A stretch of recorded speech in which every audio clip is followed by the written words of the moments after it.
The following tutorial describes the latest updates in the patient media library.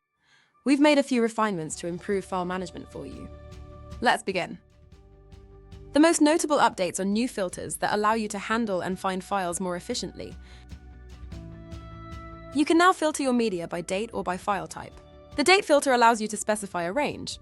By entering a date in the From field, the library will show files created from that day to today.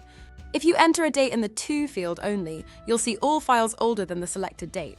By filling in both fields, you can search within the specified time frame. Additionally, you can filter for various file types within your media library, for example, digital impressions. You can also filter for specific files, like CBCTs or intraoral X-rays. Only file formats that are available in the currently selected patient media library are available for selection. We've also updated the displayed file name to show the original file name instead of the timestamp. Finally, we've added the ability to delete intraoral scans from PrimeScan 2 from the media library in the same way as all other file types. In case you accidentally deleted a scan despite the two-step confirmation process, you can still recover the patient file by contacting our service hotline within 30 days of deletion. And that's it!